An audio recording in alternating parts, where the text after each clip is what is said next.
इस दौरान आपकी संपत्ति वाले कॉलम में कोई बढ़ोतरी नहीं होती, मतलब आप और कोई एसेट नहीं बना पाते।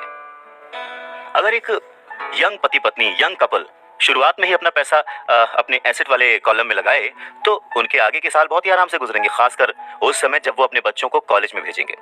इस दौरान उनकी संपत्ति भी बढ़ जाएगी और उनके खर्चे भी आराम से चलते रहेंगे। तो अगर कम शब्दों में समझे तो ये कि घर खरीदने का फैसला जो है ना वो बहुत ही खर्चीला होता है। इसके बजाय बेहतर ये होगा कि जल्दी ही इन्वेस्टमेंट पोर्टफोलियो बना लिया जाए।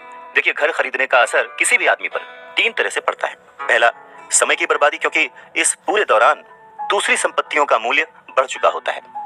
एक्स्ट्रा पूंजी की बर्बादी, एक्स्ट्रा पैसे की बर्बादी जिसे दोबारा निवेश किया जा सकता था, जबकि घर खरीदने के बाद आपको घर से सीधे जुड़े हुए बहुत से खर्च उठाने पड़ते हैं।